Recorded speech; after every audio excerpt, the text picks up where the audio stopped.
ఓట్ల లెక్కింపు జరుగుతున్న సమయంలో రెచ్చగొట్టడం లేదా విజయోత్సవాల ముసుగులో విధ్వంసాలకు పాల్పడే నిద్రోహక శక్తులు అల్లరి మూకలపై కేంద్ర పోలీస్ బలగాల యాక్షన్ ఎంత సీరియస్ గా ఉంటుందో మాక్ డ్రిల్ అర్థం పట్టింది.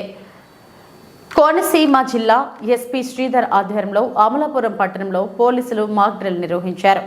ఓట్ల లెక్కింపు రోజున ఎలాంటి అవాంఛనీయ ఘటనలు జరిగినా, ఎవరైనా ఘర్షణలకు కాలు దువ్వినా పరిణామాలు ఎంత తీవ్రంగా ఉంటాయో మాక్ డ్రిల్ ద్వారా పోలీసులు కళ్ళకు కట్టినట్లుగా చూపించారు.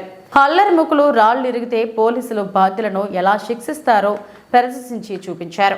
ఆందోళనకారులపై వాటర్ కెనాల్ ప్రయోగించి ప్రక్రియను కూడా నిర్వహించారు.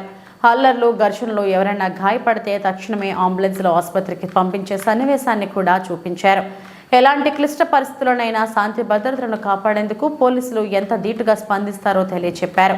జిల్లాలో ఎవరైనా అల్లర్లకు తెగబడితే పోలీసులు చర్యలు ఎలా ఉంటాయో అవగాహన కల్పించి హెచ్చరించేందుకు ఈ మాక్ డ్రిల్ నిర్వహించినట్లు ఎస్పీ శ్రీధర్ తెలిపారు.